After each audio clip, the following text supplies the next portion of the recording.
ಆತ್ಮೀಯರೆಲ್ಲರಿಗೂ ಬಸವಯೋಗ ಕಾರ್ಯಕ್ರಮಕ್ಕೆ ಸ್ವಾಗತ. ಈ ದಿನ ಕುಳಿತುಕೊಂಡು ಮಾಡ್ತಕ್ಕಂಥ ಆಸನಗಳ ಬಗ್ಗೆ ಮತ್ತಿಷ್ಟು ಮಾಹಿತಿಯನ್ನು ನೋಡೋಣ. ಹಾಗಿದ್ರೆ ಕುಳಿತುಕೊಂಡು ಮಾಡ್ತಕ್ಕಂಥ ಆಸನಗಳು ಯಾವಂದರೆ, ಸಿಂಪಲ್ಲಾಗಿ ಯಾವ ವಯಸ್ಸಿನಲ್ಲಿ ಬೇಕಾದರೂ ಯಾರು ಬೇಕಾದರೂ ಮಾಡಬಹುದಾಗಿರ್ತಕ್ಕಂಥ ಆಸನ. ಇದಕ್ಕೆ ಚಕ್ಕಿ ಚಲನಾಸನ ಅಂತ ಕರೀತಾರೆ. ಚಕ್ಕಿ ಚಲನಾಸನ ಅಂದರೆ ನಿಮ್ಗೆ ಗೊತ್ತಿರ್ಬೋದು, ಬೀಸೋಕಲ್ಲು. ಹಿಂದೆ ನಮ್ಮ ತಾತ ಮುತ್ತಾತನ ಕಾಲದಲ್ಲೆಲ್ಲ ಅಜ್ಜಿಂದ್ರೆಲ್ಲ ಏನು ಮಾಡ್ತಾರೆ, ಬೀಸೋಕಲ್ಲಿಂದ ಬೀಸ್ತಾ ಇದ್ರು. ಅದನ್ನು ಬೀಸೋ ಟೈಮಲ್ಲಿ ಅವ್ರು ಎಷ್ಟು ಇಂಪಾಗಿ ಹಾಡ್ತಾಯಿದ್ರು ಅಂದರೆ, ಭಾಳ ಅದ್ಭುತವಾಗಿರ್ತಕ್ಕಂಥ ಹಾಡುಗಳ ಮೂಲಕ ಆ ಬೀಸ್ತಕ್ಕಂಥ ಒಂದು ಕೆಲಸವನ್ನು ಮಾಡ್ತಿದ್ರು. ಅಂದರೆ ಆ ಹಾಡಿನ ಮಧ್ಯದಲ್ಲಿ ಅವರು ದಣಿವಂತಕ್ಕಂಥದ್ದೇ ಅವ್ರಿಗೆ ಕಾಣಿಸ್ತಾ ಇರಲಿಲ್ಲ. ಅಂಥ ಒಂದು ಅದ್ಭುತವಾಗಿರ್ತಕ್ಕಂಥ ಜಾನಪದ ಸಾಹಿತ್ಯ, ಅಂಥ ಒಂದು ಅದ್ಭುತವಾಗಿರ್ತಕ್ಕಂಥ ಒಂದು ಸಂಸ್ಕೃತಿ ಸಂಸ್ಕಾರ ಈ ಕರ್ನಾಟಕದಲ್ಲಿ ನಾವು ನೋಡ್ತಾ ಇದ್ವಿ. ಆದರೆ ಈಗೇನಾಗಿದೆ ಅಂತ ಹೇಳಿದ್ರೆ, ಅದು ತುಂಬ ಮರೆಮಾಚಿ ಹೋಗ್ತಾ ಇದೆ. ಅದು ಮರೆಮಾಚಿ ಹೋಗ್ತಾ ಇದ್ದಂಗೆ ನಮ್ಮ ಆರೋಗ್ಯದ ಮೇಲೂ ಕೂಡ ಅದರ ಒಂದು ದುಷ್ಪರಿಣಾಮಗಳು ಬೀರ್ತಾ ಇದ್ದಾವೆ. ಈಗ ಯಾರು ಬೀಸೋಕಲ್ಲಲ್ಲಿ ಬೀಸ್ತಾರೆ, ಅವರ ಜೀವನದಲ್ಲಿ ಅವರಿಗೆ ಸಿಜೇರಿಯನ್ ಸಮಸ್ಯೆ ಬರಲಿಕ್ಕೆ ಸಾಧ್ಯ ಇಲ್ಲ. ಅವರಿಗೆ ನಾರ್ಮಲ್ ಹೆರಿಗೆ ಆಗೇ ಆಗ್ತದೆ. ಯಾಕಂದರೆ ಗರ್ಭಕೋಶಕ್ಕೆ ಅತಿಯಾಗಿ ಶಕ್ತಿಯನ್ನು ತುಂಬತಕ್ಕಂಥ ಕೆಲಸವನ್ನು ಈ ಒಂದು ಬೀಸೋಕಲ್ಲಿನ ಚಲನೆ ಮಾಡ್ತದೆ. ಹಾಗಾಗಿ ಹಿಂದೆ ಕುಟ್ಟೋದು, ಬೀಸೋದು, ಹಾಡುಗಳ ಮೂಲಕ ಜಾನಪದ ಸಾಹಿತ್ಯನೂ ಕೂಡ ಹೊರಬಂತು. ಅದರ ಮೂಲಕ ಆ ಆರೋಗ್ಯವೂ ಕೂಡ, ಮತ್ತು ಮನೆಯಲ್ಲಿ ಯಾವುದೇ ರೀತಿಯಾಗಿರ್ತಕ್ಕಂಥ ಖರ್ಚಿಲ್ಲದೆ ರೆಡಿ ಆಗ್ತಕ್ಕಂಥ ಆಹಾರವನ್ನು ಹಿಂದೆ ತಿಂತಾಯಿದ್ರು. ಈಗ ಹಂಗಲ್ಲ. ಒಂದು ಸ್ವಲ್ಪ ಏನಾದರೂ ನಾವು ನಾಷ್ಟ ಮಾಡಬೇಕು, ಉಪಹಾರ ಮಾಡಬೇಕಂದ್ರೂ ಕೂಡ 1000 ಗಟ್ಟಲೆ ಖರ್ಚು ಮಾಡಬೇಕಾಗ್ತದೆ. ಆ 1000 ಗಟ್ಟಲೆ ಖರ್ಚು ಮಾಡಿದ್ರೆ ಏನಾಗ್ತದೆ, ಒಂದು ಹೊಟ್ಟೆನೂ ತುಂಬಲ್ಲ, ಇನ್ನೊಂದು ಏನಾಗ್ತದೆ ಅಂತೇಳಿದ್ರೆ ನಮಗೆ ಮಾನಸಿಕ ನೆಮ್ಮದಿನೂ ಸಿಗಲ್ಲ. ಯಾಕಂದರೆ ಅದೆಲ್ಲವೂ ಕಮರ್ಷಿಯಲ್ ಆಗಿ ವಿಚಾರ ಮಾಡಿರ್ತಕ್ಕಂಥದ್ದಲ್ವಾ. ಹಾಗೆ ಹಿಂದೆ ತಾಯಂದರು ಬೀಸ್ತಾಯಿದ್ರು. ಬೀಸಿ ಕುಟ್ಟಿ ರೆಡಿ ಮಾಡಿರ್ತಕ್ಕಂಥ ಮುದ್ದೆಯನ್ನು ರೆಡಿ ಮಾಡಿರ್ತಕ್ಕಂಥದ್ದು, ಅದರಿಂದ ಮಾಡಿರ್ತಕ್ಕಂಥ ರೊಟ್ಟೆಯನ್ನು ರೆಡಿ ಮಾಡಿರ್ತಕ್ಕಂಥದ್ದನ್ನು ನಾವು ತಿಂದಾಗ ಆ ಒಂದು ಸಂಸ್ಕೃತಿ ಸಂಸ್ಕಾರ ನಮ್ಮಲ್ಲೂ ಕೂಡ ಬೆಳೀತಿತ್ತು. ಯಾಕಂದರೆ ಯಥಾ ಅನ್ನಂ ತಥಾ ಮನಂ. ಹಾಗಾಗಿ ಈಗ ನಾವೇನು ಮಾಡಬೇಕಾಗಿದೆ, ಆ ಬೀಸೋಕಲೆಲ್ಲ ಹೊರಟೋಗ್ಬಿಟ್ಟಿದ್ದಾವೆ, ಎಲ್ಲಿ ಹೋಗಿದ್ದಾವೆ ಗೊತ್ತಿಲ್ಲ. ಈಗ ನಮಗೆ ಕಾಯಿಲೆಗಳು ಬಂದು ವಕ್ರಿಸ್ಕೊಂಡಿದ್ದಾವೆ. ಈಗ ಬಂದಿರತಕ್ಕಂಥ ಕಾಯಿಲೆಗಳನ್ನು ನಾವು ನಿವಾರಣೆ ಮಾಡ್ಕೊಳ್ಬೇಕಂದ್ರೆ ನಾವು ನಾಟಕೀಯವಾಗಿ ಬೀಸೋಕಲ್ಲು ಬೀಸಬೇಕಾಗಿದೆ. ಗೊತ್ತಾಯ್ತಲ್ಲ, ಅದಕ್ಕೆ ಆಸನ ರೂಪದಲ್ಲಿ ನಾವು ಬೀಸೋಕಲ್ಲನ್ನು ಬೀಸಬೇಕಾಗಿದೆ. ಈಗ ನೀವು ಸಮಸ್ಯೆ ಇದ್ದವರು, ಗರ್ಭಕೋಶದಲ್ಲಿ ಗುಳ್ಳೆ ಆಗಿರ್ಬೋದು, ಗರ್ಭಕೋಶದಲ್ಲಿ ಸಮಸ್ಯೆ ಆಗಿರ್ಬೋದು, ಮುಟ್ಟಿನ ಸಮಸ್ಯೆ ಆಗಿರಬಹುದು, ಅದರ ಜೊತೆ ಕೆಲವು ಜನರಿಗೆ ಬಿಳಿ ಮುಟ್ಟಿನ ಸಮಸ್ಯೆ ಇರ್ತದೆ. ಕೆಲವು ಜನರಿಗೆ ಮುಟ್ಟಾದಾಗ ಭಯಂಕರವಾಗಿ ಹೊಟ್ಟೆಯಲ್ಲಿ ನೋವು ಬರ್ತಾ ಇರ್ತದೆ. ಯಾವುದೇ ಹಾರ್ಮೋನಲ್ ಸಮಸ್ಯೆಗಳು ಕೂಡ ಎದುರಾದಲ್ಲಿ ಚಕ್ಕಿ ಚಲನಾಸನವನ್ನು ಮಾಡಬೇಕು. ಅದಕ್ಕಿಂತ ನೀವೇನು ಮಾಡ್ಬೋದು, ಮನೆಯಲ್ಲಿ ಒಂದು ಬೀಸೋಕಲ್ದದ್ದು ಬೀಸ್ಬೋದು. ಅದು ಬೀಸ್ಲಿಕ್ಕೆ ಆಗ್ತಾ ಇಲ್ಲ ಅಂದರೆ ಏನು ಮಾಡಬೇಕು, ಈ ರೀತಿ ಚಕ್ಕಿ ಚಲನಾಸನವನ್ನು ಮಾಡಬೇಕಾಗ್ತದೆ. ಈ ಚಕ್ಕಿ ಚಲನಾಸನದಿಂದ ನಿಮ್ಮ ಆರೋಗ್ಯ ಸುಧಾರಿಸ್ತದೆ. ನೀವು ಮನೇಲಿ ಬೀಸೋಕಲ್ಲು ತೊಗೊಂಬಂದು ಬೀಸೋದ್ರಿಂದ ಏನಾಗ್ತದೆ, ಆರೋಗ್ಯನ ಸುಧಾರಿಸೋದ್ರ ಜೊತೆಗೆ ಮನೆಯವ್ರಿಗೂ ಕೂಡ ಚೆನ್ನಾಗಿರ್ತದೆ. ಯಾಕಂದರೆ ಬೀಸೋಕಲ್ನಲ್ಲಿ ಬೀಸಿರ್ತಕ್ಕಂಥ ಹಿಟ್ಟಿನ ರುಚಿನೇ ಬೇರೆ, ನೀವು ಮಷೀನಲ್ಲಿ ಬೀಸಿರೋ ಹಿಟ್ಟಿನ ರುಚಿನೇ ಬೇರೆ. ಅಲ್ಲಿ ಘರ್ಷಣೆಗೆ ಆ ಒಂದು ಹೀಟ್ಗೆ ಏನಾಗ್ತದೆ, ಅದರೊಳಗಿರ್ತಕ್ಕಂಥ ಸೂಕ್ಷ್ಮ ಅಂಶಗಳೆಲ್ಲ ಏನಾಗ್ತವೆ, ಸಂಪೂರ್ಣವಾಗಿ ನಾಶವಾಗ್ತವೆ. ಹಾಗಾಗಿ ಈ ರೀತಿಯಾಗಿರ್ತಕ್ಕಂಥ ಚಲನೆ, ಯಾರು ಬೀಸೋಕಲ್ಲಿಲ್ಲ ಅವ್ರೇನು ಮಾಡ್ತಾಯಿದ್ದಾರೆ, ಈ ರೀತಿಯಾಗಿರ್ತಕ್ಕಂಥ ಚಲನೆನ ಮಾಡಬೇಕಾಗ್ತದೆ. ಹೀಗೆ ಇದಕ್ಕೆ ಚಕ್ಕಿ ಚಲನಾಸನ ಅಂತ ಕರೀತಾರೆ, ಬೀಸೋಕಲ್ಲಿನ ಚಲನೆ. ಈ ರೀತಿ ಮಾಡೋದ್ರಿಂದ ನಮ್ಮ ಹೊಟ್ಟೆಯ ಸ್ನಾಯುಗಳು ಬಲಿಷ್ಠವಾಗ್ತವೆ. ನಿಮಗೆ ಯಾವತ್ತು ಹರ್ನಿಯಾ ಸಮಸ್ಯೆ ಬರೋಂಗಿಲ್ಲ. ಹರ್ನಿಯಾ ಸಮಸ್ಯೆ ಅಂದರೆ ಒಳಗಿರ್ತಕ್ಕಂಥ ಕರುಳುಗಳು ನಮ್ಮ ಮಾಂಸಖಂಡಗಳನ್ನು ಸೀಳಿ ಹೊರಗಡೆ ಬರುತ್ತವೆ. ಅದಕ್ಕೆ ಹರ್ನಿಯಾ ಸಮಸ್ಯೆ ಅಂತ ಕರೀತಾರೆ. ಹಾಗಾಗಿ ಈ ರೀತಿ ನೀವು ಚಲನೆಯನ್ನು ಮಾಡೋದ್ರಿಂದ ನಿಮ್ಮ ಪ್ಯಾಂಕ್ರಿಯಾಸ್ ಕೂಡ ಆ್ಯಕ್ಟಿವ್ ಆಗ್ತದೆ. ಪ್ಯಾಂಕ್ರಿಯಾಸ್ ಆ್ಯಕ್ಟಿವ್ ಆಗೋದ್ರಿಂದ ನಿಮ್ಮ ಜೀವನದಲ್ಲಿ ನಿಮಗೆ ಡಯಾಬಿಟಿಸ್ ಸಮಸ್ಯೆ ಬರಲಿಕ್ಕೆ ಸಾಧ್ಯ ಇಲ್ಲ. ಈ ರೀತಿ ನೀವು ಆಸನ ಮಾಡೋದ್ರಿಂದ ನಿಮ್ಮಲ್ಲಿ ಏನಾಗ್ತದೆ ಅಂತ ಹೇಳಿದ್ರೆ ಗ್ಯಾಸ್ಟ್ರಿಕ್ ಸಮಸ್ಯೆ ಹೊರಟೋಗ್ತದೆ. ಕಾನ್ಸ್ಟಿಪೇಷನ್ ಸಮಸ್ಯೆನೂ ಕೂಡ ಸಂಪೂರ್ಣವಾಗಿ ನಿವಾರಣೆ ಆಗ್ತದೆ. ಅದಕ್ಕೆ ಚಕ್ಕಿ ಚಲನಾಸನ ಅಂತ ಕರೀತಾರೆ. ಹಾಗಿದ್ರೆ ಇದರಲ್ಲಿ ಉಸಿರಾಟದ ಒಂದು ಪ್ರಕ್ರಿಯೆ ಹೇಗೆ ಅಂದರೆ, ಯಾವಾಗ ನಾವು ಮುಂದೆ ಬಾಗ್ತೇವಲ್ಲ ಅವಾಗ ಉಸಿರನ್ನು ಬಿಡಬೇಕು, ಯಾವಾಗ ಹಿಂದೆ ಬಾಗ್ತೇವಲ್ಲ ಅವಾಗ ಉಸಿರನ್ನ ತೆಗೆದುಕೊಳ್ಳಬೇಕು. ದೀರ್ಘವಾದ ಉಸಿರಾಟದ ಮೂಲಕ ಲಯಬದ್ಧವಾಗಿ ಕ್ರಮಬದ್ಧವಾಗಿ ಅಭ್ಯಾಸವನ್ನು ಮಾಡ್ತಾ ಹೋಗಬೇಕು.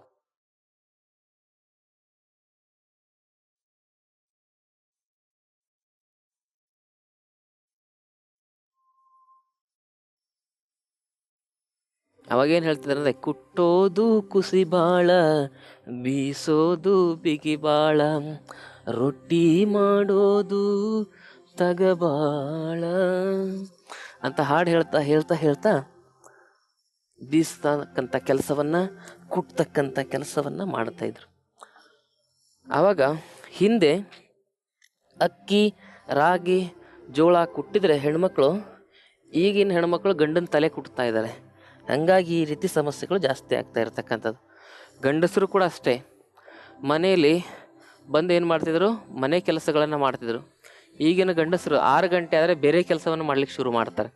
ಹಾಗಾಗಿ ಸಂಸಾರಗಳಂತಕ್ಕಂಥದ್ರಲ್ಲಿ ಸಾರ ಇಲ್ಲದೆ ಏನಾಗಿದೆ, ನಿಸ್ಸಾರವಾಗಿರ್ತಕ್ಕಂಥ ಸಂಸಾರ ಸಮಾಜಕ್ಕೂ ಮಾರಕವಾಗಿರ್ತಕ್ಕಂಥದ್ದಾಗಿದೆ, ಮನೆಗೂ ಕೂಡ ಮಾರಕವಾಗಿರ್ತಕ್ಕಂಥದ್ದಾಗಿದೆ. ಅದಕ್ಕಾಗಿ ಸತಿಪತಿಗಳೊಂದಾಗದ ಭಕ್ತಿ ಶಿವನಿಗೊಪ್ಪದು ಅಂತ ಕರೀತಾರೆ. ಇದೇ ನಿಜವಾಗಿರ್ತಕ್ಕಂಥ ಶಿವಪೂಜೆ, ಇದೇ ನಿಜವಾಗಿರ್ತಕ್ಕಂಥ ಒಂದು ತತ್ವ. ಅಂದರೆ ಗಂಡ ಹೆಂಡತಿ ಸರಿಯಾಗಿರಬೇಕು. ನೀವು ಯಾವ ತತ್ವದಲ್ಲಾದರೂ ಇರಿ, ಜಗತ್ತಿನಲ್ಲಿ ಯಾವ ಧರ್ಮದಲ್ಲಾದರೂ ಇರಿ, ಆದರೆ ಸತಿಪತಿಗಳು ಪರಸ್ಪರ ಆತ್ಮಸಂತೋಷದಿಂದ ಇರಬೇಕಂದ್ರೆ ಅವರ ದೇಹ ಸಂಬಂಧಕ್ಕಿಂತ, ಮನಸ್ಸಿನ ಸಂಬಂಧಕ್ಕಿಂತ ಅವರು ಭಾವನಾತ್ಮಕವಾಗಿ ಇಬ್ಬರು ಒಂದಾಗಿರಬೇಕು. ಮನಸ್ಸು ಬಯಸೋದು ಕೂಡ ಕೆಲವೊಂದಿಷ್ಟು ಬಾಹ್ಯ ಆಡಂಬರಗಳನ್ನೇ, ಆದರೆ ಒಳಗಿರ್ತಕ್ಕಂಥ ಆತ್ಮದ ಭಾವ ಇದೆಯಲ್ಲ, ಅದ್ಯಾವತ್ತು ಒಳ್ಳೆ ನಿಜವಾಗಿರ್ತಕ್ಕಂಥ ದೈವಶಕ್ತಿಯ ಒಂದು ಸಂಸ್ಕಾರವನ್ನು ಪಡೆದುಕೊಂಡಿರೋದ್ರಿಂದ ಅದು ಉನ್ನತವಾಗಿರ್ತಕ್ಕಂಥ ವಿಚಾರಗಳ ಬಗ್ಗೆ ಮಾತ್ರ ವಿಚಾರ ಮಾಡ್ತದೆ ಹೊರತು, ಅದು ಆಡಂಬರಕ್ಕೆ ಮುಕ್ತವಾಗಿರ್ತಕ್ಕಂಥ ವಿಚಾರಗಳನ್ನು ಮಾಡ್ತದೆ ಹೊರತು ಅದ್ಯಾವತ್ತು ಈ ಲೌಕಿಕವಾಗಿರ್ತಕ್ಕಂಥ ವಿಚಾರಗಳನ್ನು ಮಾಡೋದಿಲ್ಲ. ಲೌಕಿಕವಾಗಿರ್ತಕ್ಕಂಥ ವಿಚಾರ ಅಂದರೆ ಸಂಸಾರವನ್ನು ಬಿಟ್ಟು ಹೋಗೋದಂತಲ್ಲ, ಸಂಸಾರದಲ್ಲಿದ್ದುಕೊಂಡೇ ಸದ್ಗತಿಯನ್ನು ಪಡಿತಕ್ಕಂಥದ್ದಕ್ಕೆ ನಿಜವಾಗಿರ್ತಕ್ಕಂಥ ಸಂಸಾರಿ ಅಂತ ಕರೀತಾರೆ. ನೋಡಿ, ಈಗ ನಡೀತಾ ಇದೆಯಲ್ಲ, ಆರೋಗ್ಯದ ಪರಿವರ್ತನೆಗಾಗಿ, ಆರೋಗ್ಯದ ಸುಧಾರಣೆಗಾಗಿ ನಾವು ಈ ಒಂದು ಕೆಲಸವನ್ನು ಮಾಡ್ತಿದ್ದೀವಿ, ಯೋಗಾಸನಗಳನ್ನ ಮಾಡ್ತಾ ಇದ್ದೀವಿ. ಈ ಚಕ್ಕಿ ಚಲನಾಸನ ಅಂತಕ್ಕಂಥದ್ರ ಬಗ್ಗೆ ನಿಮ್ಗೆ ಹೇಳ್ತಾ ಇದ್ದೀನಿ. ಈ ಚಕ್ಕಿ ಚಲನಾಸನವನ್ನು ಮಾಡೋದ್ರಿಂದ ನಿಮ್ಮ ದೇಹದ ಒಳಗಿರ್ತಕ್ಕಂಥ ನರನಾಡಿಗಳಲ್ಲಿ ಶಕ್ತಿ ಬರ್ತದೆ. ನಿಮ್ಮ ದೇಹದ ಒಳಗಡೆ ಇರತಕ್ಕಂಥ ಮಾಂಸಖಂಡಗಳು ಕೂಡ ಬಲಿಷ್ಠವಾಗ್ತವೆ. ಯಾಕಂದರೆ ಈ ರೀತಿಯಾಗಿ ನೀವು ಚಲನೆ ಮಾಡೋದ್ರಿಂದ ಹೊಟ್ಟೆ ಮೃದುವಾಗ್ತದೆ. ಹೊಟ್ಟೆ ಮೃದುವಾದಾಗ ನಿಮ್ಮ ಶರೀರದಲ್ಲಿರ್ತಕ್ಕಂಥ ಎಲ್ಲ ವಿಕಾರಗಳು ಕೂಡ ದೂರವಾಗ್ತಾ ಹೋಗ್ತವೆ, ಫಿಸಿಕಲ್ ಫಿಟ್ನೆಸ್ ಬರ್ತದೆ. ಆದರೆ ಸುಮ್ಮನೆ ಹೀಗೆ ಮಾಡೋದ್ರಿಂದ ಏನೂ ಆಗಲ್ಲ. ನೀವೇನು ಮಾಡಬೇಕು, ಮುಂದೆ ಭಾಗದಾಗ ಉಸಿರು ಬಿಡಬೇಕು, ಹಿಂದೆ ಬರ್ಬೇಕಾದ್ರೆ ಉಸಿರು ತಗೋಬೇಕು. ಸಾಧ್ಯವಾದರೆ ನೀವೇನು ಮಾಡ್ಬೋದು, ಇಲ್ಲಿವರೆಗೂ ಕೂಡ ಹಿಂದೆ ಬಾಗ್ಬೋದು.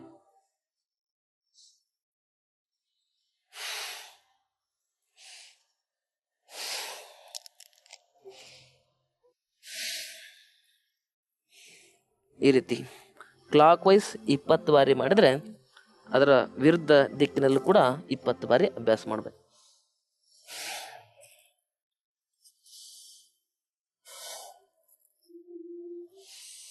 ಈ ರೀತಿ ಕ್ಲಾಕ್ ವೈಸ್ 20 ಬಾರಿ, ಆ್ಯಂಟಿ ಕ್ಲಾಕ್ ವೈಸ್ 20 ಬಾರಿ. ಈ ಒಂದು ಚಲನೆಯನ್ನು ಮಾಡೋದ್ರಿಂದ ನಾನು ಹೇಳಿರೋ ಪ್ರಕಾರ ನಿಮ್ಮ ನಾಭಿ ಕೇಂದ್ರಕ್ಕೂ ಕೂಡ ಹೆಚ್ಚು ಶಕ್ತಿ ದೊರೆಯುತ್ತದೆ. ಇದಾದ ಮೇಲೆ ನೆಕ್ಸ್ಟ್ ಮಾಡಬೇಕಾಗಿರ್ತಕ್ಕಂಥದ್ದು ಉಪವಿಷ್ಟ ಕೋನಾಸನ. ಈ ಉಪವಿಷ್ಟ ಕೋನಾಸನ ಮಾಡಬೇಕಂದ್ರೆ ಮೊದಲೇನು ಮಾಡ್ಬೇಕು, ನೀವು ಸ್ವಲ್ಪ ಪ್ರಿಪ್ರೇಷನ್ ಮಾಡ್ಕೋಬೇಕು. ಪ್ರಿಪ್ರೇಷನ್ ಅಂದರೆ ಏನು, ಸ್ವಲ್ಪ ಮುಂದೆ ಬಾಗ್ತಕ್ಕಂಥ ಅಭ್ಯಾಸ ಮಾಡ್ಬೇಕು. ಹೇಗೆ,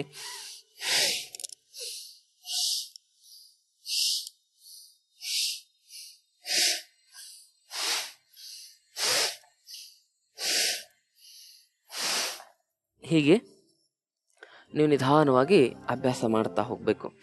ಈ ಥರ ಮಾಡೋದ್ರಿಂದ ನಿಮ್ಮ ಸೊಂಟದ ಭಾಗ ಹೆಚ್ಚು ಫ್ಲೆಕ್ಸಿಬಲ್ ಆಗ್ತಾ ಹೋಗುತ್ತೆ. ಸೊಂಟದ ಭಾಗ ಹೆಚ್ಚು ಫ್ಲೆಕ್ಸಿಬಲ್ ಆದಾಗ ನಿಮಗೆ ಮುಂದೆ ಸುಲಭವಾಗಿ ಬಾಗಲಿಕ್ಕೆ ಆಗ್ತದೆ. ಇಲ್ಲಾಂದ್ರೆ ಏನಾಗ್ತದೆ, ಒಂದ್ಸಲಿ ಹೊಟ್ಟೆ ಒಳಗಡೆ ಮಸಲ್ ಕ್ಯಾಚ್ ಆಗಕ್ಕೆ ಶುರುವಾಗ್ತದೆ. ಅದಕ್ಕೆ ಯಾವುದೇ ಆಸನಗಳನ್ನ ಮಾಡೋದಕ್ಕಿಂತ ಮೊದಲು ಸ್ವಲ್ಪ ವಾರ್ಮಪ್ ಅಂತಕ್ಕಂಥದ್ದು ಬಹಳ ಮುಖ್ಯ. ಪ್ರಾರಂಭದಲ್ಲಿ ಮಾಡ್ತಾ ಹೋದಂಗೆ ನೀವು ಡೈರೆಕ್ಟಾಗಿ ಆಸನ ಮಾಡ್ಬೋದು. ಆದರೆ ಪ್ರಾರಂಭದೊಳಗೆ ನಾವೇನಾದರೂ ಆಸನಗಳು ಮಾಡಬೇಕಂದ್ರೆ ಒಬ್ಬ ಗುರುಗಳ ಮಾರ್ಗದರ್ಶನದಲ್ಲೇ ಮಾಡ್ತಕ್ಕಂಥದ್ದು ಬಹಳ ಸೂಕ್ತ. ಇಲ್ಲಾಂದರೆ ಸುಮಾರು ಜನ, ಮೊನ್ನೆ ಒಬ್ಬ ಬಂದಿದ್ದ ನಮ್ಮ ಹತ್ರ, ಯೋಗ ಕಲಿಸ್ತೇನೆ ಅಂತ, ಯೋಗ ಟೀಚರ್ ಅಂತನೂ ಅವ್ನು ಕೆಲಸ ಮಾಡ್ತಿದ್ದಾನೆ. ಅಂದರೆ ಏನು ಮಾಡಿದ್ದಾನೆ, ಏನೋ ಮಾಡ್ಲಿಕ್ಕೆ ಹೋಗಿ ಮೊಣಕಾಲು ಮುರ್ಕೊಂಡು ಬಂದುಬಿಟ್ಟಿದ್ದಾನೆ. ಆ ಮೊಣಕಾಲು ಮುರ್ಕೊಂಡು ಬಂದಾಗ ನಾವು ಸರಿಯಾಗಿ ವಿಚಾರಣೆ ಮಾಡಿದಾಗ ಗೊತ್ತಾಯಿತು, ಯಾವುದೋ ಒಂದು ಆಸನಗಳನ್ನ ಮಾಡ್ಲಿಕ್ಕೆ ಹೋಗಿ ಆ ರೀತಿ ಆಯಿತು ಅಂತ. ಯಾಕಂದರೆ ನಾವು ಟೀಚರ್ ಅಂತಕ್ಕಂಥದ್ದು, ನಾವು ಗುರುಗಳಂತಕ್ಕಂಥದ್ದು ನಾವು ಹೇಳ್ಕೋಬೇಕಾಗಿಲ್ಲ. ಅದನ್ನು ಸಮಾಜ ಗುರುತಿಸ್ಬೇಕು ನಾವು ಗುರುಗಳಂತ. ನಾನು ಹೋಗಿ ನಾನು ನಿಮ್ಮ ಗುರು ಅಂತ ಹೇಳೋದಕ್ಕಿಂತ ನೀವು ನಮ್ಮನ್ನು ಗುರು ಅಂತ ಒಪ್ಕೊಂಡಾಗ ಮಾತ್ರ ಆ ಸ್ಥಾನಕ್ಕೆ ನಾವು ಯೋಗ್ಯವಾಗಿರ್ತೇವೆ. ಹಾಗಾಗಿ ಬಹಳ ಮುಖ್ಯವಾಗಿ ಯೋಗ ಅಂತಕ್ಕಂಥದ್ದನ್ನು ಯಾಕೆ ಗುರು ಮುಖೇನ ಕಲಿಬೇಕಂದ್ರೆ ಅದರಲ್ಲಿ ಸುಮಾರು ನೀತಿ ನಿಯಮಗಳು ಬರ್ತವೆ. ಒಂದು ಆಸನ ಮಾಡಬೇಕಂದ್ರೆ ಅದಕ್ಕೆ ಆಗಿರ್ತಕ್ಕಂಥ ನೀತಿ ನಿಯಮಗಳಿದಾವೆ. ಅದನ್ನು ಗುರು ಪರಂಪರೆಯಲ್ಲಿ ಕಲಿತಾಗ ಆ ಒಂದು ವಿದ್ಯೆ ಸಾರ್ಥಕವಾಗಿರ್ತಕ್ಕಂಥ ಲಾಭವನ್ನು ಕೊಡ್ತದೆ. ಇಲ್ಲಾಂದರೆ ಅಪಾಯಗಳೇ ಹೆಚ್ಚಾಗಿರ್ತಕ್ಕಂಥ ಸ್ಥಿತಿ ನಮಗೆ ಎದುರಾಗ್ತದೆ.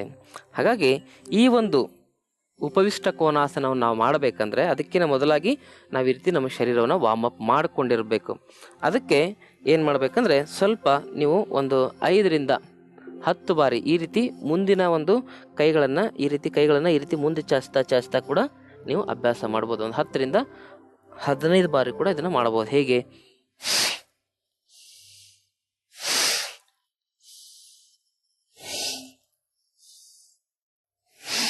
ಈ ರೀತಿಯಾಗಿ ಅಭ್ಯಾಸ ಮಾಡಬೇಕು.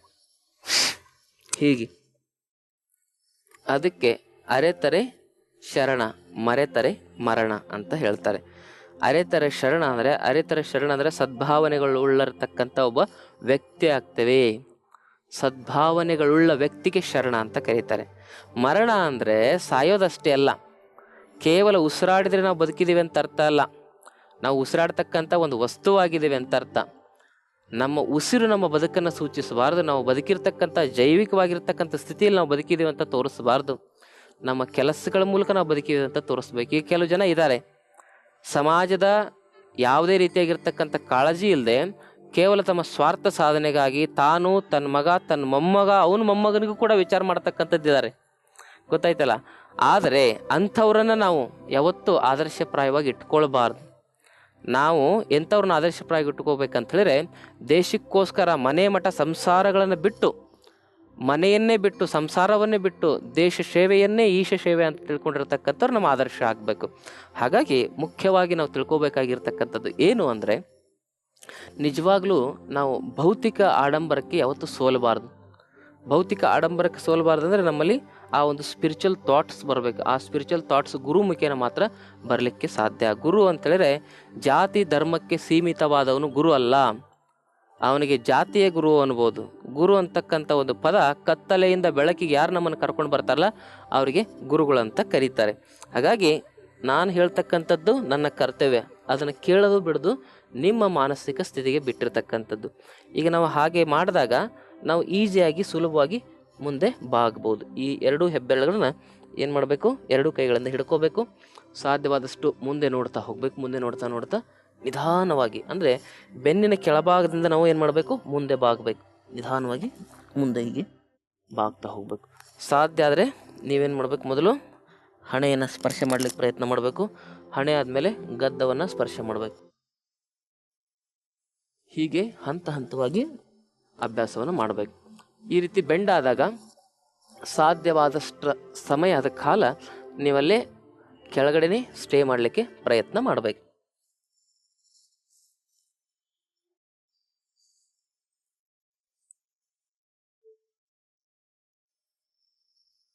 ವಾಪಸ್ ನಿಧಾನವಾಗಿ ವಾಪಸ್ ಬನ್ನಿ.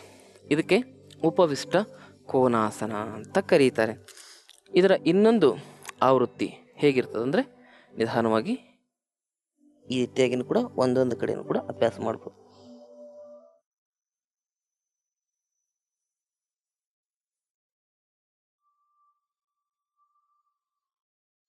ಈ ರೀತಿ ಉಸಿರು ಬಿಡ್ತಾ ಕೆಳಗೆ, ಉಸಿರು ತೆಗೆದುಕೊಳ್ತಾ ಮೇಲೆ, ಉಸಿರು ಬಿಡ್ತಾ ಕೆಳಗೆ, ರಿಲ್ಯಾಕ್ಸ್. ಈ ರೀತಿ ಮಾಡೋದ್ರಿಂದ ಹೊಟ್ಟೆಯೊಳಗಿರ್ತಕ್ಕಂಥ ಜೀವ ರಾಸಾಯನಿಕ ಕ್ರಿಯೆಗಳೇನಾಗ್ತವೆ ಅಂದರೆ ಕ್ರಿಯಾಶೀಲವಾಗ್ತವೆ. ನಮ್ಮ ಶರೀರದಲ್ಲಿ 108 ಜೀವ ರಾಸಾಯನಿಕ ಕ್ರಿಯೆಗಳು ನಡೀತಾ ಇರ್ತವೆ. ಅದರಲ್ಲಿ ಹೆಚ್ಚು ಜೀವ ರಾಸಾಯನಿಕ ಕ್ರಿಯೆಗಳು ಆಹಾರದ ಸಂಸ್ಕಾರ ನಡೀತಕ್ಕಂಥದ್ದು. ಆಹಾರ ನಮ್ಮ ಶರೀರಕ್ಕೆ ಬೇಕಾಗಿರ್ತಕ್ಕಂಥ ರಸ, ರಕ್ತ, ಮಾಂಸ, ಅಸ್ಥಿ, ಮಜ್ಜೆ, ವೀರ್ಯ, ಶುಕ್ರ ಅಂತಕ್ಕಂಥ ಸಪ್ತ ಧಾತುಗಳಾಗಿ ಪರಿವರ್ತನೆ ಆಗ್ತಕ್ಕಂಥದ್ದು ನಮ್ಮ ಹೊಟ್ಟೆಯಲ್ಲೇನೆ. ಹಾಗಾಗಿ ಆ ಹೊಟ್ಟೆ ಅಂತಕ್ಕಂಥದ್ದನ್ನು ನಾವು ಮೃದುತ್ವಕ್ಕೆ, ಸಂಸ್ಕಾರಕ್ಕೆ ತೆಗೆದುಕೊಂಡು ಬರಬೇಕಂತ ಹೇಳಿದ್ರೆ ಈ ರೀತಿಯಾಗಿರ್ತಕ್ಕಂಥ ಆಸನಗಳು ಬಹಳ ಮುಖ್ಯ. ಈ ಆಸನಗಳು ಮಾಡೋದ್ರಿಂದ ನಮ್ಮ ಶರೀರದಲ್ಲಿರ್ತಕ್ಕಂಥ ಸೂಕ್ಷ್ಮ ಪೋಷಕ ತತ್ವಗಳ ಅಂಶವೂ ಕೂಡ ಬ್ಯಾಲೆನ್ಸ್ ಆಗಿರ್ತದೆ. ಯಾವುದೂ ಕೂಡ ನಮ್ಮಲ್ಲಿ ಕ್ಯಾಲ್ಸಿಯಂ ಕೊರತೆ ಆಗಲಿ, ವಿಟಮಿನ್ಸ್ ಕೊರತೆ ಆಗಲಿ ಬರಲಿಕ್ಕೆ ಸಾಧ್ಯವೇ ಇಲ್ಲ. ಯಾಕಂದರೆ ಹೊಟ್ಟೆಯಲ್ಲಿರ್ತಕ್ಕಂಥ ಈ ಒಂದು ಕ್ರಿಯೆ ಏನಾಗ್ತದೆ, ಪರ್ಫೆಕ್ಟಾಗಿ ನಡೀಲಿಕ್ಕೆ ಈ ಆಸನ ಕಾರಣ ಆಗ್ತವೆ. ಇನ್ನು ಇದಾದ ಮೇಲೆ ಮುಂದೆ ಮಾಡ್ತಕ್ಕಂಥ ಆಸನಕ್ಕೆ ಬದ್ಧಕೋನಾಸನ ಅಂತ ಕರೀತಾರೆ. ನಿಮಗೆ ಬದ್ಧಕೋನಾಸನ ಅಂತಕ್ಕಂಥದ್ದು ನೆನಪಿನಲ್ಲಿ ಇರಲಿಕ್ಕೆ ಸಾಧ್ಯ ಇಲ್ಲ ಅಂದರೆ ನೀವು ಅದನ್ನು ಪಾತ್ರಗಿತ್ತಿ ಆಸನ ಅಂತ ಕೂಡ ನೆನಪಿಟ್ಕೊಳ್ಬೋದು. ಬಟರ್ಫ್ಲೈ ಅಂತ ಕೂಡ ನೀವು ನೆನಪಲ್ಲಿ ಇಟ್ಕೊಳ್ಬೋದು. ಈ ಆಸನವನ್ನು ಮಾಡೋದ್ರಿಂದ ಏನಾಗ್ತದೆ ಅಂತಕ್ಕಂಥದ್ದನ್ನು ಈಗ ನೋಡೋಣ. ಮೊದಲನೇದಾಗಿ ಈ ಆಸನ ಮಾಡಬೇಕಂದ್ರೆ ಎರಡೂ ಪಾದಗಳನ್ನು ಈ ರೀತಿ ಜೋಡಿಸ್ಕೊಳ್ಬೇಕು. ಎರಡು ಪಾದಗಳನ್ನು ಜೋಡಿಸ್ಕೊಂಡ್ಮೇಲೆ ಎರಡು ಕಾಲುಗಳನ್ನು ಈ ರೀತಿ ಹಿಡ್ಕೋಬೇಕು. ನಿಧಾನವಾಗಿ ನಿಮ್ಮ ಕಾಲುಗಳನ್ನು ಈ ರೀತಿ ಚಲನೆಗೆ ಒಳಪಡಿಸ್ಬೇಕು. ಈ ಆಸನ ಮಾಡೋದ್ರಿಂದ ಬಹಳ ಮುಖ್ಯವಾಗಿ ನೋಡ್ರಿ, ಈ ಸೊಂಟದ ಭಾಗದಲ್ಲಿರ್ತಕ್ಕಂಥ ಎಲ್ಲ ಅಂಗಾಂಗಗಳು ಕ್ರಿಯಾಶೀಲವಾಗ್ತವೆ. ಈ ಆಸನ ಮಾಡೋದ್ರಿಂದ ನಿಮ್ಮ ಕಿಡ್ನಿ ಸಮಸ್ಯೆ ಸಂಪೂರ್ಣವಾಗಿ ದೂರ ಆಗ್ತದೆ. ನಮ್ಮಲ್ಲಿ ಕ್ರಿಯಾಟಿನ್ 8, 9, 10ವರೆಗೆ ಇರ್ತಕ್ಕಂಥವ್ರನ್ನ ನಾವು ಡಯಾಲಿಸಿಸ್ ಇಲ್ಲದೆ ಸರಿ ಮಾಡಿದ್ದೇವೆ. ಡಯಾಲಿಸಿಸ್ ಮಾಡ್ಕೊಂಡು ಬಂದರೆ ಸ್ವಲ್ಪ ಕಂಟ್ರೋಲ್ ಮಾಡೋದು ಕಷ್ಟ. ಆದರೆ ಡಯಾಲಿಸಿಸ್ ಅಂತಕ್ಕಂಥದ್ದು ಹೇಗೆ ಮನುಷ್ಯನ ಹಾಳು ಮಾಡ್ತದೆ ಅಂತಕ್ಕಂಥದ್ರೆ, ಕಿಡ್ನಿ ಅಲ್ಪ ಸ್ವಲ್ಪ ಕೆಲಸ ಮಾಡ್ತಾ ಇದ್ರೂ ಕೂಡ ಆ ಕಿಡ್ನಿಯನ್ನು ಸಂಪೂರ್ಣವಾಗಿ ಡ್ಯಾಮೇಜ್ ಮಾಡ್ತಕ್ಕಂಥ ಕೆಲಸವನ್ನು ಡಯಾಲಿಸಿಸ್ ಮಾಡ್ತದೆ. ಹಾಗಾಗಿ ಸಾಧ್ಯವಾದಷ್ಟರ ಮಟ್ಟಿಗೆ ನೈಸರ್ಗಿಕ ವಿಧಿವಿಧಾನಗಳ ಮೂಲಕ ನಮ್ಮ ಕಿಡ್ನಿ ಸಮಸ್ಯೆಯನ್ನು ನಾವು ಸರಿ ಮಾಡ್ಕೊಳ್ಳಿಕ್ಕೆ ಪ್ರಯತ್ನ ಮಾಡಬೇಕು. ಅದು ಆಗದೇ ಇದ್ದಾಗ ಮಾತ್ರ ಅಲ್ಟಿಮೇಟ್ಲಿ ನಾವು ಕೆಲವೊಂದಿಷ್ಟು ಚಿಕಿತ್ಸೆಗಳನ್ನು ಪಡ್ಕೊಳ್ಬೇಕಾಗ್ತದೆ. ಆದರೆ ಮೊದಲು ಪ್ರಾರಂಭದಲ್ಲಿ ಮನುಷ್ಯ ಪ್ರಯತ್ನವಾದದ ಮೇಲೆ ಬದುಕಬೇಕು. ಯಾರಿಗೂ ಹಣೆ ಬರಹ ಅಂತಕ್ಕಂಥದ್ದೆಲ್ಲ ಸುಳ್ಳು. ಮನುಷ್ಯ ಯಾವಾಗ ಪ್ರಯತ್ನವನ್ನು ಮಾಡ್ತಾನೆ ಆವಾಗ ಈ ಜಗತ್ತನ್ನೇ ಬದಲಾಯಿಸಬಹುದು. ಜಗತ್ತನ್ನೇ ಪರಿವರ್ತನೆ ಮಾಡ್ತಕ್ಕಂಥ ಶಕ್ತಿ ಮನುಷ್ಯನಿಗಿದೆ. ಅದಕ್ಕೆ 1 cell is equal to 1 body, 1 body is equal to 1 universe ಅಂತ ಕರೀತಾರೆ. ಅಂಥ ಸಾತ್ವಿಕ ಶಕ್ತಿ ನಮ್ಮಲ್ಲಿ ಬಂದಾಗ ಮಾತ್ರ ನಮ್ಮಲ್ಲಿ ಏನಾಗ್ತದೆ, ಏನೋ ಒಂದು ಆಧ್ಯಾತ್ಮಿಕ ಶಕ್ತಿಯಿಂದ ಒಂದು ದೊಡ್ಡ ಸಾಧನೆ ಆಗಲಿಕ್ಕೆ ಸಾಧ್ಯ ಆಗ್ತದೆ. ಹಾಗಾಗಿ ಆಧ್ಯಾತ್ಮಿಕ ಶಕ್ತಿ ಅಂತಕ್ಕಂಥದ್ದು ಸಾಧಕನಿಗೆ ಬಹಳ ಮುಖ್ಯವಾಗಿರತಕ್ಕಂಥದ್ದು.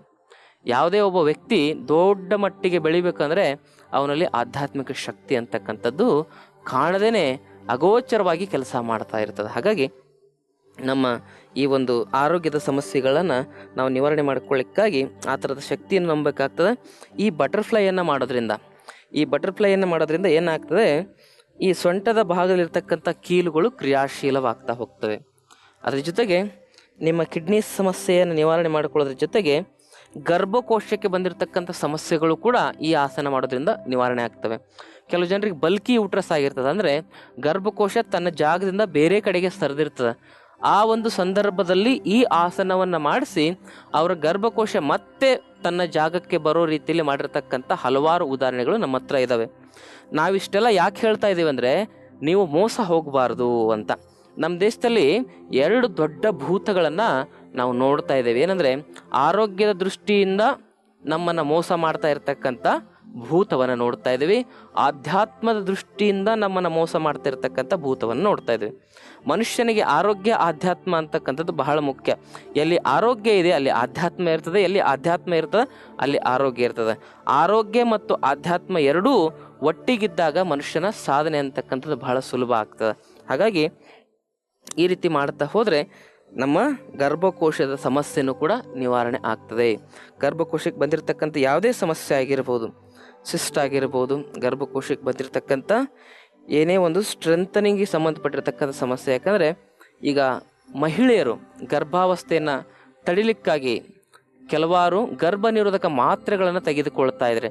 ಅದು ಬಹಳ ದುರಂತಮಯವಾಗಿರ್ತಕ್ಕಂಥದ್ದು. ಯಾರೂ ಕೂಡ ಗರ್ಭವನ್ನು ಪೋಸ್ಟ್ಪೋನ್ ಮಾಡಲಿಕ್ಕೋಸ್ಕರ ಗರ್ಭ ನಿರೋಧಕ ಮಾತ್ರೆಯನ್ನು ತೆಗೆದುಕೊಳ್ಬೇಡಿ. ಆ ಗರ್ಭ ನಿರೋಧಕ ಮಾತ್ರೆಯನ್ನು ತೆಗೆದುಕೊಂಡಾಗ ಏನಾಗ್ತದೆ ಅಂತ ಹೇಳಿದ್ರೆ, ಮುಂದೆ ಹುಟ್ಟತಕ್ಕಂಥ ಮಗು ನಪುಂಸಕ ಆಗ್ತದೆ. ನಮ್ಮ ದೇಶದಲ್ಲಿ ಹಿಜ್ರಾಗಳ ಸಂಖ್ಯೆ ಜಾಸ್ತಿ ಆಗ್ಲಿಕ್ಕೆ ಕಾರಣ ಏನಂದರೆ, ಹೆಣ್ಣು ಮಕ್ಕಳು ಗರ್ಭಕೋಶವನ್ನು ಏನು ಮಾಡ್ಕೊಳ್ತಿದ್ರೆ, ಹಾಳು ಮಾಡ್ಕೊಳ್ತಾ ಇದ್ದಾರೆ. ಈಗ ನಮ್ಮ ಮಗು ಬೇಡ ಅಂತ ಹೇಳಿದ್ರೆ ಅವರು ಅದಕ್ಕೆ ಬೇರೆ ಉಪಾಯವನ್ನು ಹುಡುಕಬೇಕೇ ಹೊರತು ಗರ್ಭ ನಿರೋಧಕ ಮಾತ್ರೆಯನ್ನು ಬಳಸಬಾರ್ದು. ಗರ್ಭ ನಿರೋಧಕ ಮಾತ್ರೆ IPIL ಇರ್ಬೋದು, EPIL ಇರ್ಬೋದು, ಡಿಫೋಪ್ರಬ ಇರ್ಬೋದು, ನಾರ್ಪ್ಲೆಂಟ್ ಇರ್ಬೋದು, ಇವ್ಯಾವುದೇ ಮಾತ್ರೆ ಕೂಡ ನಿಮ್ಮ ಗರ್ಭಕೋಶಕ್ಕೆ ಬಹಳ ಹಾನಿಯನ್ನು ಉಂಟು ಮಾಡ್ತಕ್ಕಂಥದ್ದು. ಹಾಗಾಗಿ ನೀವು ಯಾವುದೂ ಗರ್ಭ ನಿರೋಧಕ ಮಾತ್ರೆಗಳನ್ನು ಬಳಸದೆ ಫ್ಯಾಮಿಲಿ ಪ್ಲ್ಯಾನಿಂಗನ್ನು ಮಾಡೋದು ಬಹಳ ಸೂಕ್ತ. ಇದರಿಂದ ಬಹಳ ನಿಮ್ಮಲ್ಲಿ ದೊಡ್ಡ ತೊಂದರೆ ಆಗ್ತದೆ. ಗರ್ಭಕೋಶಕ್ಕೆ ಕ್ಯಾನ್ಸರ್ ಬರ್ತಕ್ಕಂಥ ಚಾನ್ಸಸ್ ಕೂಡ ಇರ್ತದೆ. ಸುಮಾರು ಜನಕ್ಕೆ ಈ ಗರ್ಭ ನಿರೋಧಕ ಮಾತ್ರೆಯನ್ನು ತೆಗೆದುಕೊಂಡು ಗರ್ಭಕೋಶದಲ್ಲಿ ಇರತಕ್ಕಂಥ ಎಲ್ಲ ಮಾಂಸಖಂಡಗಳ ವೀಕ್ನೆಸ್ ಆಗೋದ್ರ ಮೂಲಕ ಕ್ಯಾನ್ಸರ್ ಕೂಡ ಬಂದಿರತಕ್ಕಂಥ ನಾವು ಕೇಸುಗಳನ್ನು ನೋಡಿದ್ದೇವೆ. ಹಾಗಾಗಿ ಇದರಿಂದ ಮೋಸ ಹೋಗಬೇಡಿ. ಏನೇ ನಿಮಗೆ ಸಮಸ್ಯೆ ಇರಲಿ, ನಮ್ಮ ಆಶ್ರಮದ ಮೂಲಕ ನಿಮಗೆ ಅದಕ್ಕೆ ಶಾಶ್ವತವಾಗಿರ್ತಕ್ಕಂಥ ಪರಿಹಾರ ಸಿಗ್ತದೆ. ಯಾರೋ ನಿಮಗೆ ಡಯಾಬಿಟಿಸ್ ವಾಸಿ ಆಗುತ್ತೆ ಅಂತ ಹೇಳಲ್ಲ, ಯಾರೋ ನಿಮಗೆ ಬ್ಲಡ್ ಪ್ರೆಷರ್ ವಾಸಿ ಆಗುತ್ತೆ ಅಂತ ಹೇಳಲ್ಲ. ನಾವು ಹೇಳ್ತೇವೆ, ಆದರೆ ನಾವು ಹೇಳಿದಂಗೆ ಕೇಳ್ತಕ್ಕಂಥ ಜವಾಬ್ದಾರಿ ನಿಮ್ಮದು. ನೋಡಿ, ಈ ರೀತಿ ಬಟರ್ಫ್ಲೈಯನ್ನು ಮಾಡೋದ್ರಿಂದ ಕಿಡ್ನಿ ಸಮಸ್ಯೆ ಯಾವತ್ತೂ ಬರ್ಲಿಕ್ಕೆ ಸಾಧ್ಯ ಇಲ್ಲ. ಗರ್ಭಕೋಶಕ್ಕೂ ಕೂಡ ಬಹಳ ಒಳ್ಳೆಯದು. ಇದಾದಮೇಲೆ ನೀವೇನು ಮಾಡಬೇಕಂದ್ರೆ ನಿಧಾನವಾಗಿ ಕೆಳಗಡೆ ಬಾಗಬೇಕು. ಕೆಳಗಡೆ ಬಾಗೋ ಸಂದರ್ಭದಲ್ಲಿ ನೀವು ನಿಮ್ಮ ಹಣೆಯನ್ನು ನಿಮ್ಮ ಪಾದಕ್ಕೆ ಸ್ಪರ್ಶವಾಗೋ ರೀತಿಯಲ್ಲಿ ನೋಡ್ಕೋಬೇಕು.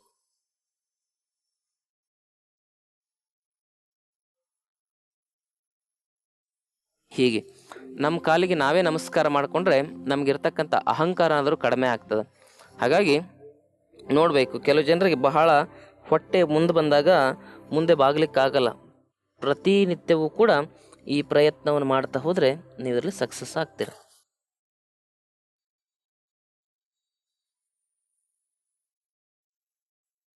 ಬದ್ಧ ಕೋನಾಸನ, ಇದಕ್ಕೆ ಬದ್ಧ ನಮನಾಸನ ಅಂತ ಕರೀತಾರೆ. ಈ ಆಸನ ನಿಮ್ಮ ಹೊಟ್ಟೆ ಭಾಗದಲ್ಲಿರ್ತಕ್ಕಂಥ ಎಲ್ಲ ಮಾಂಸಖಂಡಗಳನ್ನು ಕೂಡ ಬಲಿಷ್ಠಪಡಿಸೋದಕ್ಕೆ ಬಹಳ ಸಹಾಯ ಮಾಡ್ತದೆ.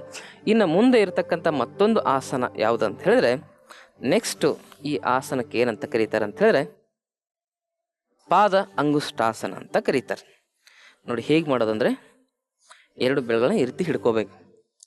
ಹಿಡ್ಕೊಂಡು ಏನು ಮಾಡಬೇಕು, ನಿಧಾನವಾಗಿ ಕಾಲುಗಳನ್ನು ಮೇಲೆತ್ತಬೇಕು.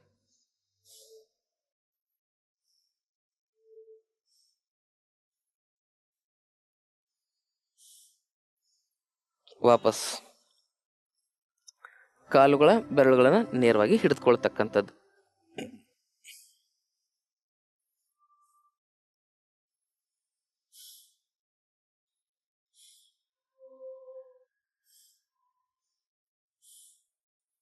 ನೇರವಾಗಿ ದೃಷ್ಟಿ ಇರಬೇಕು. ವಾಪಸ್ ಬನ್ನಿ. ಈ ಆಸನವನ್ನು ಮಾಡೋದ್ರಿಂದನೂ ಕೂಡ ಕೈಗಳು ಬಲಿಷ್ಠವಾಗ್ತವೆ, ಕಾಲುಗಳ ನರಮಂಡಲಗಳು ಕೂಡ ಬಲಿಷ್ಠವಾಗ್ತವೆ. ಈ ಆಸನದ ನಂತರ ಮುಂದೆ ಬರ್ತಕ್ಕಂಥ ಮತ್ತೊಂದು ಆಸನ ಯಾವುದು ಅಂತ ಹೇಳಿದ್ರೆ ಅದಕ್ಕೆ ಪಾದ ಶೀರ್ಷಾಸನ. ಪಾದ ಅಂತಕ್ಕಂಥದ್ದನ್ನು ನಾವು ತಲೆ ಮೇಲೆ ಇಟ್ಕೊಂಡಾಗ ಅದಕ್ಕೆ ಪಾದ ಶೀರ್ಷಾಸನ ಅಂತ ಕರೀತಾರೆ. ಹಾಗಾದರೆ ಈ ಆಸನವನ್ನು ಮಾಡೋದು ಹೇಗೆ? ಈ ಆಸನ ಮಾಡ್ಬೇಕಾದ್ರೆ ಮೊದಲೇನು ಮಾಡ್ಬೇಕು, ಸ್ವಲ್ಪ ಫ್ರೀ ಎಕ್ಸಸೈಸನ್ನು ಮಾಡ್ಕೋಬೇಕು.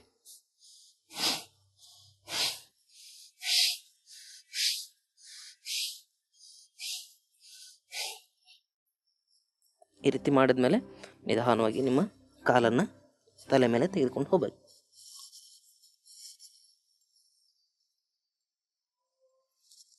ವಾಪಸ್ ನಿಧಾನವಾಗಿ ಇನ್ನೊಂದು ಕಡೆಯಿಂದ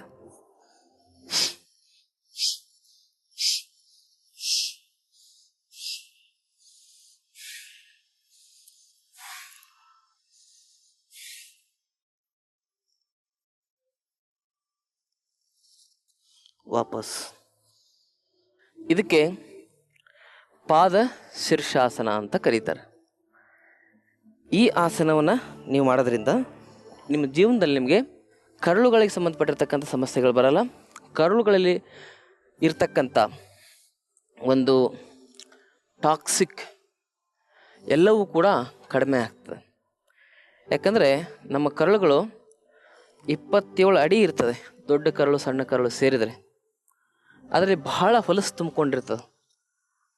ಆ ಹೊಲಸನ್ನು ಸ್ವಚ್ಛಗೊಳಿಸ್ಲಿಕ್ಕಾಗಿ ನಾವು ಹೊಟ್ಟೆಯನ್ನು ಸ್ಕ್ವೀಸ್ ಮಾಡ್ತಕ್ಕಂಥ ಆಸನಗಳನ್ನು ಹೆಚ್ಚು ಮಾಡಬೇಕಾಗ್ತದೆ. ಇದರಿಂದ ನಮ್ಮ ತೊಡೆಯ ಸ್ನಾಯು ಮಂಡಲಗಳು, ನಮ್ಮ ಪಾದದ ಸ್ನಾಯು ಮಂಡಲಗಳು ಬಲಿಷ್ಠವಾಗ್ತವೆ. ಅದರ ಜೊತೆಗೆ ನಮ್ಮ ಹೊಟ್ಟೆಗೆ ಇರ್ತಕ್ಕಂಥ ಎಲ್ಲ ಸಮಸ್ಯೆಗಳನ್ನು ಕೂಡ ಈ ಒಂದು ಆಸನದ ಮೂಲಕ ನಾವು ನಿವಾರಣೆ ಮಾಡಿಕೊಳ್ಬೋದು.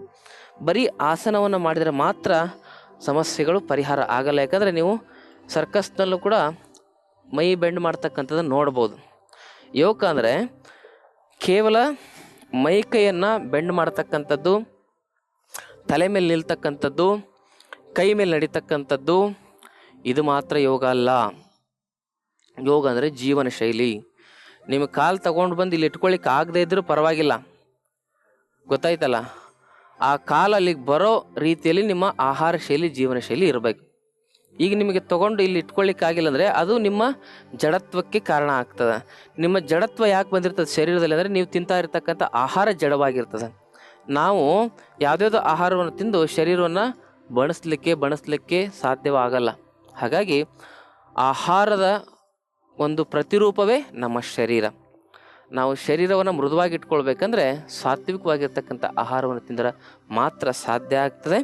ಹಾಗಾಗಿ ಯೋಗ ಅಂತಕ್ಕಂಥದ್ದು ಕೇವಲ ದೈಹಿಕವಾಗಿರ್ತಕ್ಕಂಥ ವ್ಯಾಯಾಮ ಅಲ್ಲ, ಯೋಗ ಅಂತಕ್ಕಂಥದ್ದು ಕೇವಲ ಪ್ರದರ್ಶನಕ್ಕಾಗಿ ಇರ್ತಕ್ಕಂಥದ್ದಲ್ಲ, ಇದು ಸಾಕ್ಷಾತ್ ಪರಮಾತ್ಮನ ದರ್ಶನಕ್ಕಾಗಿ ಇರ್ತಕ್ಕಂಥದ್ದು ಅಂತಕ್ಕಂಥದ್ದನ್ನು ಅರ್ಥ ಮಾಡ್ಕೊಳ್ಬೇಕಾಗ್ತದೆ.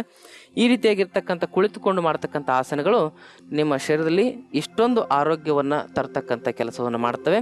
ಅದರ ಜೊತೆಗೆ ನೀವು ಆರೋಗ್ಯದಿಂದ ಇರಬೇಕಂದ್ರೆ ಒಂದು ವಾರಕ್ಕೆ ಅಟ್ಲೀಸ್ಟ್ ಒಂದು ದಿನ ಆದರೂ ನಿಮ್ಮ ಹೊಟ್ಟೆಗೆ ಒಂದು ಸ್ವಲ್ಪ ರೆಸ್ಟ್ ಕೊಡ್ರಿ.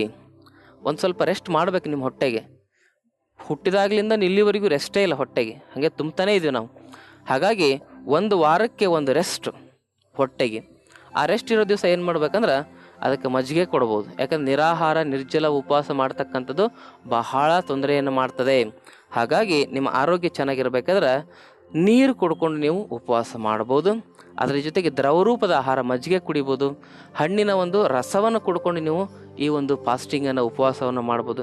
ಈ ರೀತಿಯಾಗಿರ್ತಕ್ಕಂಥ ದ್ರವರೂಪದ ಆಹಾರ ಪದಾರ್ಥಗಳ ಮೂಲಕ, ಬೇಯಿಸದೇ ಇರತಕ್ಕಂಥ ದ್ರವರೂಪದ ಆಹಾರ ಪದಾರ್ಥಗಳ ಮೂಲಕ, ಬೇಯಿಸಿರ್ತಕ್ಕಂಥದ್ದು ಅಲ್ಲ, ಮತ್ತೆ ಬಿಸಿಯಾಗಿರೋದು ನೀವು ಗಂಜಿ ಕಿಚಡಿ ಮಾಡ್ಕೊಂಡು ಕುಡಿದ್ರೆ ಅದು ಕೂಡ ಏನಾಗ್ತದೆ, ಆಹಾರಕ್ಕೆ ಸೇರ್ತದೆ. ಸ್ವಲ್ಪ ಬೇಯಿಸದೇ ಇರತಕ್ಕಂಥ ಒಂದು ಆಹಾರವನ್ನು, ಹಣ್ಣು ತರಕಾರಿ, ಈ ರೀತಿಯಾಗಿರ್ತಕ್ಕಂಥ ಜ್ಯೂಸ್ಗಳು ಅಥವಾ ಮಜ್ಜಿಗೆ ಆಗಿರ್ಬೋದು. ಮಜ್ಜಿಗೆ ಹಾಲು ಕಾಸೆ ಮೊಸರು ಮಾಡಿರ್ತಾರೆ ಅಂತ ಹೇಳ್ಬೋದು ನೀವು, ಆದರೆ ಮಜ್ಜಿಗೆ ಬಿಸಿ ಮಾಡ್ಕೊಂಡು ಕುಡಿಲಿಕ್ಕೆ ಹೋಗಬೇಡಿ. ಮಜ್ಜಿಗೆ ಏನಾಗಿರ್ತದೆ, ಅದು ತಂಪಾಗಿರ್ತಕ್ಕಂಥ ಪಾನೀಯ ಆಗಿರ್ತದೆ. ಎಳನೀರನ್ನು ಕುಡ್ಕೊಂಡು ಫಾಸ್ಟಿಂಗ್ ಮಾಡ್ಬೋದು.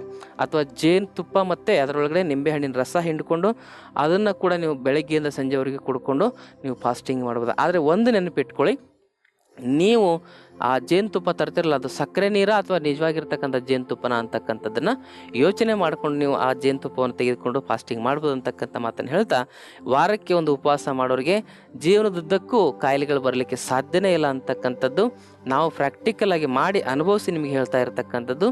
ಈ ಒಂದು ಕೆಲಸವನ್ನು ನೀವು ಮಾಡಿದರೆ ಆರೋಗ್ಯದಲ್ಲಿ ಬಹಳ ಸುಧಾರಣೆ ಕಾಣ್ತದೆ ಅಂತಕ್ಕಂಥ ಮಾತನ್ನು ಹೇಳ್ತಾ, ನಾಳೆ ಇನ್ನೊಂದಿಷ್ಟು ಆಸನಗಳ ಬಗ್ಗೆ ಮಾಹಿತಿಯನ್ನು ನೋಡೋಣ. ಅಲ್ಲಿವರೆಗೂ ತಮ್ಮೆಲ್ಲರಿಗೂ ಅನಂತ ಶರಣಾರ್ಥಿಗಳು.